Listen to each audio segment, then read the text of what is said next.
A stranger at my gym slipped a note into my locker warning me about my trainer. And when I ignored it completely, she grabbed my arm tightly and begged me to leave. 24 hours later, I finally understood exactly what she'd been trying to save me from Moo, and by then, I'd already handed him everything he needed to completely destroy the life I thought was protected. My name is Brianna Cole, and the man I trusted to guide me toward health had been watching me secretly inside my own home for months without my knowledge. For months before that terrifying warning ever happened, I joined Peak Fitness, a popular gym located in downtown Seattle that my coworker wouldn't stop praising every single day. I was 26, working as a remote graphic designer from my apartment. And honestly, I had let myself slip badly. The pandemic had turned me into someone who rarely stepped outside anymore. I gained weight, lost confidence, and spent hours alone staring at screens. I needed something strong to shake me out of that draining rut, something that would make me feel powerful again. Ryan Mercer was assigned as my personal trainer during the free introductory session included with my membership agreement at Peak. He was 32, handsome in that polished fitness instructor kind of way. Perfect teeth, easy charm, and a confidence that made you trust him instantly without hesitation. He claimed he'd been training clients for 8 years and specialized in helping women accomplish their transformation goals successfully.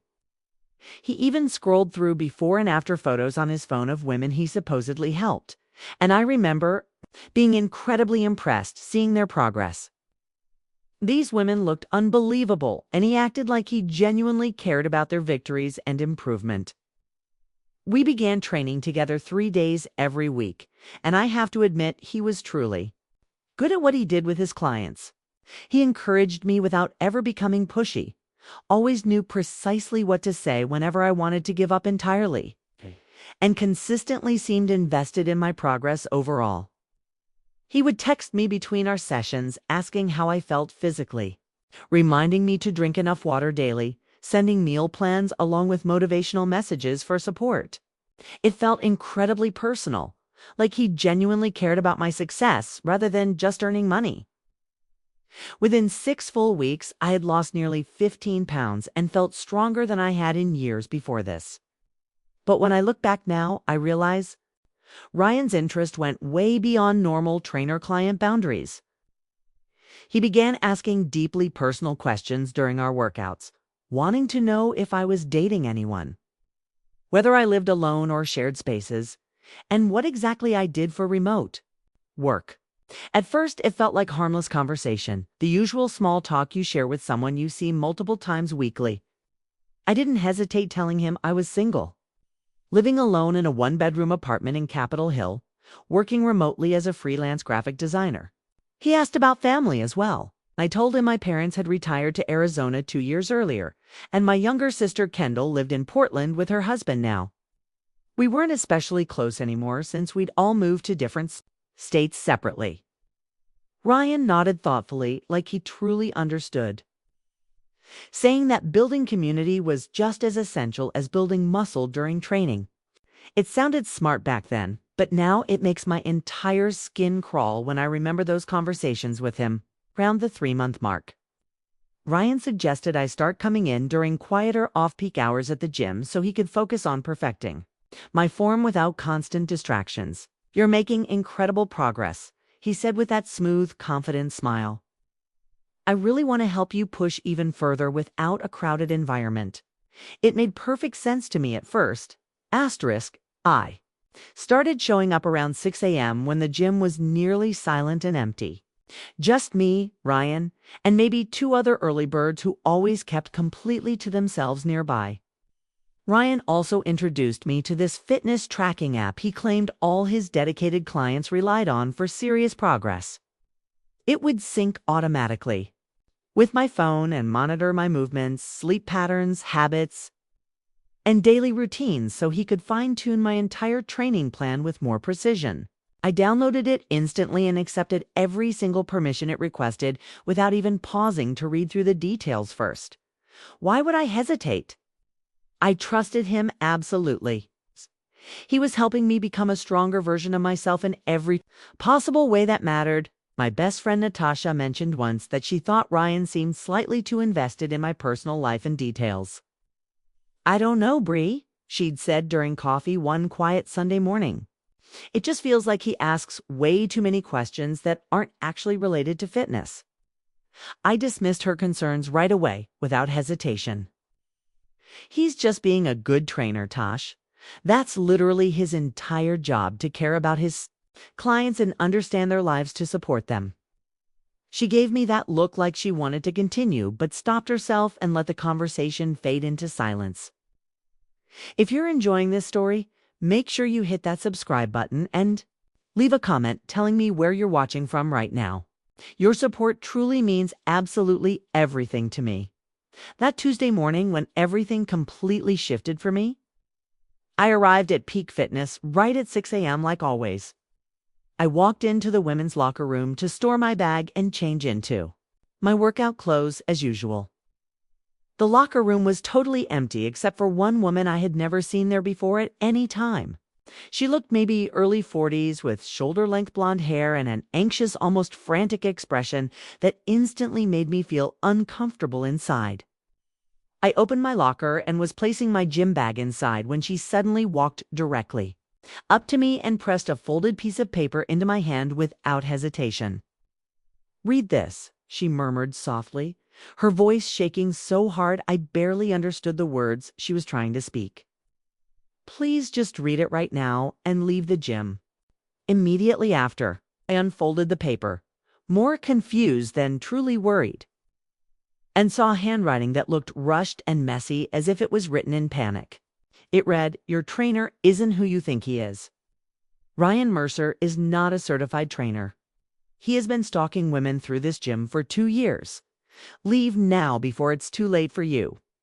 I looked up again and saw her staring at me with wide, desperate, frightened eyes that honestly made me think she might be experiencing some kind of serious mental health breakdown. "I'm serious," she whispered, glancing nervously toward the locker room door like she feared someone might walk in suddenly. "I know this sounds completely insane, but you have to trust me now. Don't train with him today. Don't walk out there at all." My first reaction was a mix of annoyance and a sharp pinch of fear. You always hear stories about unstable people at gyms, and this felt exactly like one of those strange situations you hope to avoid entirely. "I don't know what you think is happening," I said, trying to sound polite yet firm at the same time. "But Ryan is a professional. I've been training with him for months, and he's been nothing but helpful and respectful." The woman's face tightened with frustration and something that looked horrifyingly like genuine fear for me. "That's exactly what he does. That's his entire method. He gains your trust, gets close to you, learns everything about your life and schedule and where you live. Then he uses all of that information." She reached forward suddenly and grabbed my arm, her fingers gripping tightly enough that it actually hurt and made me freeze where I stood. "My name is Valerie. Ryan did this exact same thing to me last year. He knows absolutely everything about you now, Brianna. He knows exactly where you live, when you're home completely alone, what your routines look like every single day. That app he made you download onto your phone is tracking your location constantly without pause. He has been watching you outside the gym for weeks at this point, without your knowledge." I pulled my arm away from her grip, my heart pounding harder, but more from pure anger than any real fear. "How do you even know my name? Have you been watching me too somehow? This is completely unbelievable and honestly feels insane to hear coming from you." Valerie's eyes filled slowly with tears, and she looked like she might start crying right there in the locker room. "I know your name because I've been trying to warn the women he targets before it's too late for them. I've been coming here at different hours for weeks straight trying to catch you before one of your sessions begins. Please, Brianna, you have to listen to me." I reported him last year to gym management, but they refused completely to believe anything I told them at all. He is extremely careful. He never does anything obvious here inside the gym where people could see or question him. It's what he does outside when you're alone that becomes truly dangerous. I shook my head and stuffed the note deep into my gym bag, wanting desperately to get far away from this woman and all her paranoid conspiracy theories. I think you need professional help, honestly, but it's not going to come from me today. I'm sorry for whatever you believe happened to you, but Ryan has been entirely professional with me since day one. I walked past her toward the locker. Room door, and she called after me, her voice breaking under heavy desperation. He has photos of you, Brianna. Photos you don't know he took. Photos taken from inside your apartment without consent. Please don't go out there. Just leave right now and check your apartment the moment you get back home today. Check for hidden cameras. Check your bedroom, your bathroom, every possible corner. I pushed through the door into the main gym area, my hand shaking slightly while telling myself it was only adrenaline from a strange and uncomfortable encounter with someone who clearly was not mentally stable today. Ryan was waiting for me by the weight machines, like always, smiling his usual friendly and encouraging smile at me. "Morning, Bree," he said cheerfully, ready to crush this workout like usual. He looked completely normal, exactly like he always did, like the trustworthy professional I'd worked with for months at this point in my training. I forced myself to smile back at him, even though Valerie's words still echoed loud inside my head without stopping. "Yeah, let's do it." But throughout that entire training session, I couldn't stop thinking about everything she had said earlier. The app tracking my location, photos I never knew existed, cameras hidden inside my own apartment. It all sounded like paranoid delusion. Something pulled straight from a psychological thriller movie, not actual real life happening now. Except Ryan did know a lot about me, maybe even too much. He knew my exact address because he'd offered to drop off supplements at my place once when I mentioned being too swamped with work to pick them up from the gym myself. He knew my daily schedule better than most people in my actual life ever truly did. Asterisk and that fitness app had requested a lot of phone permissions that felt excessive for something meant to only track workouts and steps. I sat inside my car in the gym parking lot for nearly 20 full minutes after the session ended, staring at that crumpled note from my gym bag and trying to decide whether I was being paranoid or actually smart. Everything Valerie had said sounded extreme and dramatic, like something that happens in movies, not real-life situations for normal people like me. But the longer I sat there thinking about it, the more small details started bothering me in ways I couldn't ignore. Ryan's constant questions about my personal life that went way beyond anything related directly to fitness. That tracking app with all those invasive permissions I had approved without even reading through them. The way he pushed for early morning sessions when the gym was nearly empty and we were basically completely alone.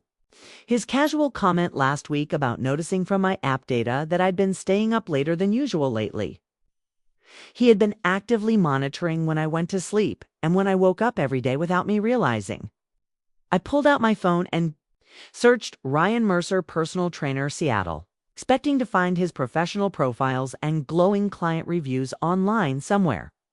Nothing popped up except the Peak Fitness website listing him as staff with absolutely no details.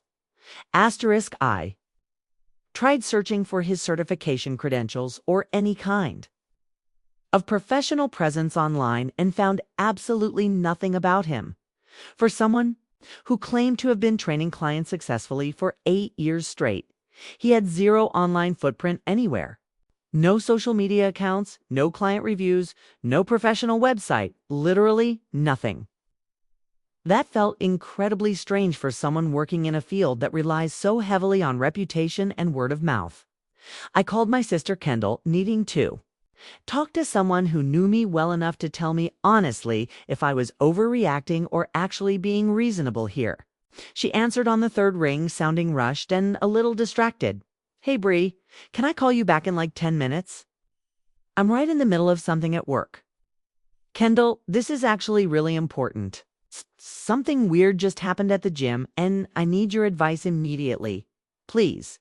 I told her everything about Valerie's sudden warning and the note describing the thing she claimed about Ryan stalking clients and installing cameras inside their homes secretly. Kendall went completely quiet for a long moment. And when she finally spoke again, her voice changed into that serious, protective tone she used whenever she was genuinely worried about me. Okay, this is going to sound paranoid, but I want you to go home right now and search your apartment thoroughly from top to bottom. Look for anything that seems off or out of place anywhere. Any tiny cameras or recording devices you didn't put there yourself at any time, Brianna. Check your smoke detectors again. Check every electrical outlet carefully. Check any place someone might hide. Check spots small objects could fit. And Bree, listen to me, delete that fitness app immediately. Do that before anything else. If that woman is right, if it truly tracks you, you must cut access now. You must block him immediately. You actually think I'm watched? You really believe this situation? My voice trembled without control. My words came out high. I sounded scared and unsure. I didn't mean to shake. I think that stranger warning, if she risked telling you, if she shared something specific, you should absolutely inspect everything. Better to feel foolish briefly, better than ignoring real danger, better than facing something catastrophic. Please trust me on this. I drove home absolutely flying 15 miles above legal speed. My hands squeezed the wheel. My knuckles turned ghost white. My whole body felt electric. My building required coded entry, but Ryan had visited before he came. Dropping those supplements, he probably watched me type. He easily could remember it. He could follow me inside, maybe on another random day. Maybe without me ever noticing, I stepped inside my apartment. I froze right in doorway. I stared around at everything. My home felt suddenly foreign, trying to view it differently, trying to see like strangers. Everything looked completely ordinary initially. My laptop sat on table exactly where I always left dirty breakfast dishes. In sink, sunlight came through bedroom window. Nothing unusual at first glance, but then I looked closer, really investigating instead of glancing. Actually examining every small detail. I checked the smoke detector. I climbed up on chair, unscrewing the plastic cover slowly. My hands refused to stop. They wouldn't quit trembling nervously inside. I found nothing unusual, just the standard internal components. Then I moved to outlet. It's the one right beside bed. The one with USB ports. The ports built into wall. The ones I always assumed came standard with that apartment asterisk. When I pried off the faceplate, gently with effort, using a screwdriver from home pulled straight from my drawer, I uncovered a tiny lens angled perfectly toward my bed, its dark surface reflecting fear. I instantly dropped the plate like it scorched my skin, stumbling backward in utter shock until my back slammed against the solid wall and slid down, ending up shaking on the floor beneath me. There was an actual hidden camera inside my own bedroom, watching silently nightly. Someone had been observing me sleeping every single night without my awareness, watching as I changed clothes, believing I was completely alone in privacy. Every quiet, private moment taken inside what should have been safe space. I felt absolutely sick, violated in a terrifying way never felt before. I forced myself up, shaking, but still determined to continue searching everything. And then I discovered two more hidden cameras. One tucked carefully inside a decorative living room clock sitting upon my shelf, pointed toward both my couch and kitchen. Another one in bathroom, designed as a screw, shaped like harmless hardware, positioned perfectly toward shower and the sink area I called emergency services. With hands trembling, violently struggling even to hold my phone or press the correct numbers properly. While waiting for police, I called the gym, insisting to speak urgently with the main manager. My voice sounding harsh and panicked in ways I had never heard come out for myself. A man named Scott picked up, sounding irritated, until I started explaining exactly why I called. I need information immediately about Ryan Mercer's credentials right now, without delay. Is he actually certified as a real personal trainer or completely not? Because I just discovered multiple hidden cameras inside my apartment and believe he is responsible fully. There was a long, terrifying pause online, and when Scott spoke, his tone had changed. I'm not supposed normally to discuss private employee information with any members, but given what you're telling me right now, you deserve to know the entire truth immediately. Ryan was hired recently, about 6 full months ago, and he presented what seemed like valid certifications from national training organizations during initial hiring, but we discovered recently those documents were forged, completely fabricated without legitimacy. We've been conducting quietly an internal investigation for the past 2 weeks. Asterisk, has he actually done something to you? My entire body went cold, hollow, and numb. He's been stalking me relentlessly for weeks. He convinced me to install a tracking program and planted multiple cameras all around my apartment. I'm waiting for police right now as everything spins out around me. Scott's voice shifted fast, turning urgent and focused, and I heard him moving like he sought somewhere private. To speak, you must file an official police report immediately and tell them everything. We received another complaint about Ryan 3 months ago from a member named Valerie Hutchkins, who said he stalked her and somehow entered her apartment without permission or proof. She lacked concrete evidence, and Ryan denied every detail, extremely convincingly. Management chose not to terminate him without undeniable proof. If you now have real evidence like cameras you've physically discovered, you must show police so action can follow. The police reached my apartment within 30 minutes. 2 detectives named Park and Richardson carefully photographed and collected all 3 hidden cameras, sealing them securely inside evidence bags. Detective Park then sat with me at my kitchen table while her partner continued searching around my apartment for anything else that appeared suspicious. Her expression grew tighter, darker, and more serious with every unsettling detail I shared about everything. This is actually the 3rd report we've received about Ryan Mercer within the past 18 months. She explained while pulling up a file displayed on her digital tablet. We've been trying hard to build a substantial case against him, but he remains extremely cautious and methodical in everything. He never does anything inside the gym itself that could be witnessed or formally documented anywhere. Asterisk.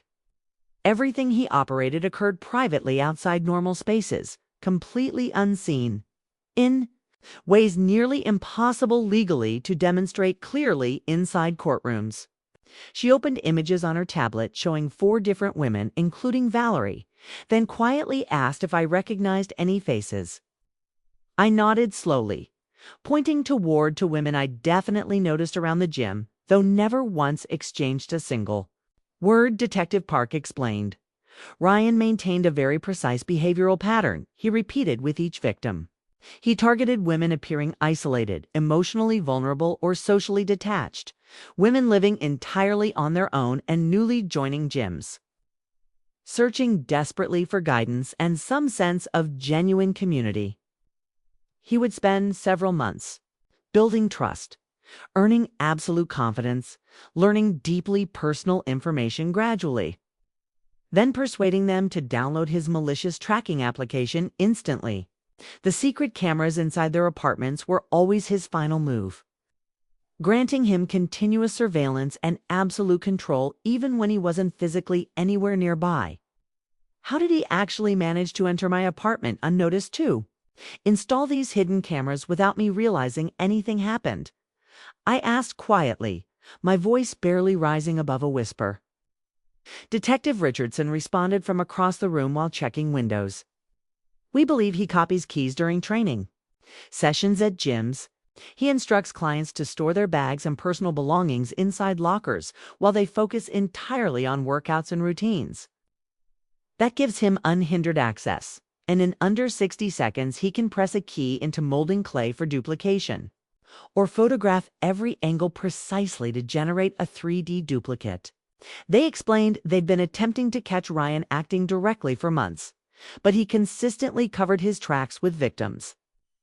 Until now, the cameras discovered in my apartment had been purchased online with a credit card registered under his real name, suggesting he'd grown arrogant and careless with time recently.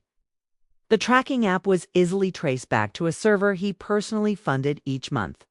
When detectives extracted data stored on that server following my call, they uncovered recorded footage from not only my apartment, but also from 6 additional women's homes he had. Targeted, asterisk, some of the recordings reached nearly 2 years. Within a few hours, they took Ryan into custody at the apartment he actually lived in downtown.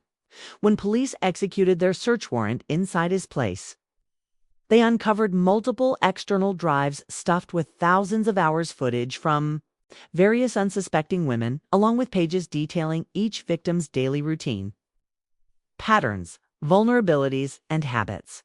There was also a disturbing pile of stolen belongings scattered across shelves.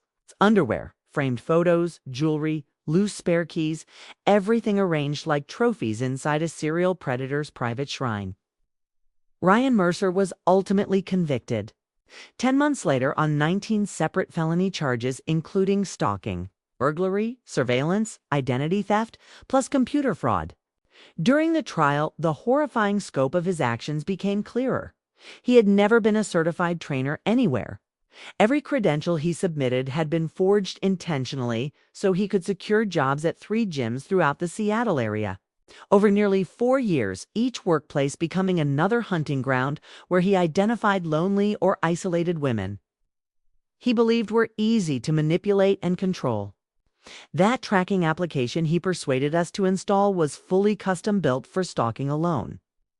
Designed to mimic harmless fitness software while sending him non-stop access to our movements, sleep patterns, and every small detail of our daily routines. Investigators confirmed he had placed hidden cameras inside at least 7 apartments they could verify, though Detective Park quietly admitted there were likely others who never realized anything and would never know their privacy had disappeared. The judge sentenced him to 15 full years in state prison without leniency. As deputies escorted him away in cuffs, Ryan didn't display remorse, shame, fear, or regret. He simply looked irritated, even inconvenienced, as though the world had exaggerated something he viewed harmless and perfectly acceptable behavior. That cold expression frightened me more than anything else in the entire experience. The realization that he truly believed violating our safety and privacy wasn't wrong at all. To him, none of us were real people with boundaries or rights. We were interesting objects he felt entitled controlling for his personal amusement. The aftermath became harder than anything I anticipated. I moved from my apartment within 2 weeks, completely unable to sleep there anymore, knowing exactly what had happened inside that space and how long. I'd been watched without even realizing it. Asterisk, even in my new place tucked across town with upgraded locks installed securely and a full security system, I still battled relentless paranoia for months without real relief. I'd check repeatedly for cameras every single morning and night, convinced that every smoke detector and each electrical outlet nearby was hiding some secret lens waiting silently to watch me. I kept my laptop covered with taped pieces pressed, tightly kept my phone face down, and avoided objects with lenses because they triggered instant anxiety that never seemed to fade. For the first 6 months, I honestly felt constantly observed every hour of every day, even though Ryan was imprisoned with absolutely zero possible access and no way of finding where I had moved afterward. Therapy slowly helped me recover. Therapist Dr. Simmons specialized in support for stalking survivors and people dealing with surveillance trauma. She helped me understand clearly that my extreme hypervigilance responses and the constant overwhelming fear were completely normal reactions. Entirely after having my safety violated so deeply and so repeatedly. She taught me grounding techniques and practical steps for rebuilding a healthier sense of safety and helped me distinguish carefully between reasonable, protective caution and the fears controlling me, shaping and limiting my life. It took nearly 1 year of weekly sessions and consistency before I felt brave enough to even consider returning again to any type of gym. When I finally attempted that, I chose a women-only facility where I felt somewhat safer and a little more in control. My bond with my sister Kendall grew much stronger afterward. She drove straight from Portland the very day I discovered those hidden cameras in place and stayed with me completely for an entire stressful week, helping me pack and move, sitting near me constantly through police interviews and detective meetings, and simply being physically present whenever I needed trusted support. We talk on the phone almost every single day, and I don't take that precious connection for granted. Now, the way I foolishly did before everything fell apart. I realized isolation and loneliness had left me painfully vulnerable to Ryan's manipulative behavior initially. Having caring people around you who truly check in regularly, who stay engaged and involved, is a powerful protective layer I never valued enough before. Valerie and I became close, real friends through shared trauma both of us targeted. Similarly and equally shaken by everything but strengthened by our survival. Together, we helped finally stop Ryan from harming more women.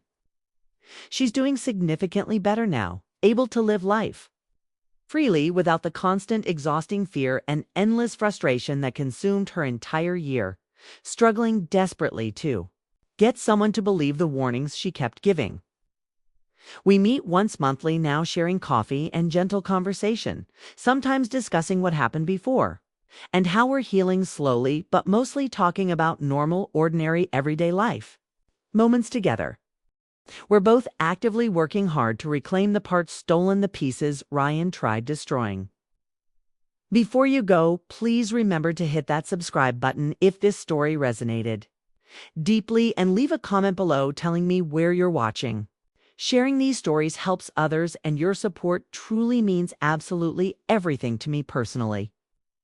I learned heavy, painful lessons from this entire nightmare experience. I learned professional appearances can be completely fabricated by people with dangerous intentions. Underneath everything, I learned that excessive charm and intense personal attentiveness can actually be calculated. Manipulation tactics meant to make you lower your guard completely. I learned that prolonged isolation makes people vulnerable in ways you often don't recognize until it's almost too late to react safely. Most importantly, I learned to trust my instincts fully, even when they seemed paranoid or overly cautious. To actually listen carefully when someone tries to warn me about real danger, and to verify everything I desperately wanted to believe was true instead of blindly accepting it. But the most important lesson came directly from Valerie herself, who showed me what courage looks like. There are people out there willing to put themselves at real risk to protect complete strangers' safety. She could have stayed silent after her own terrible, frightening ordeal with Ryan, could have decided it wasn't her problem if other women fell victim to his manipulations again. Instead, she kept showing up at that gym week after week without hesitation, kept trying to warn us repeatedly about the danger, kept fighting to be taken seriously and actually believed by others. Even when everyone dismissed her as crazy, paranoid, or jealous, she still saved me from him.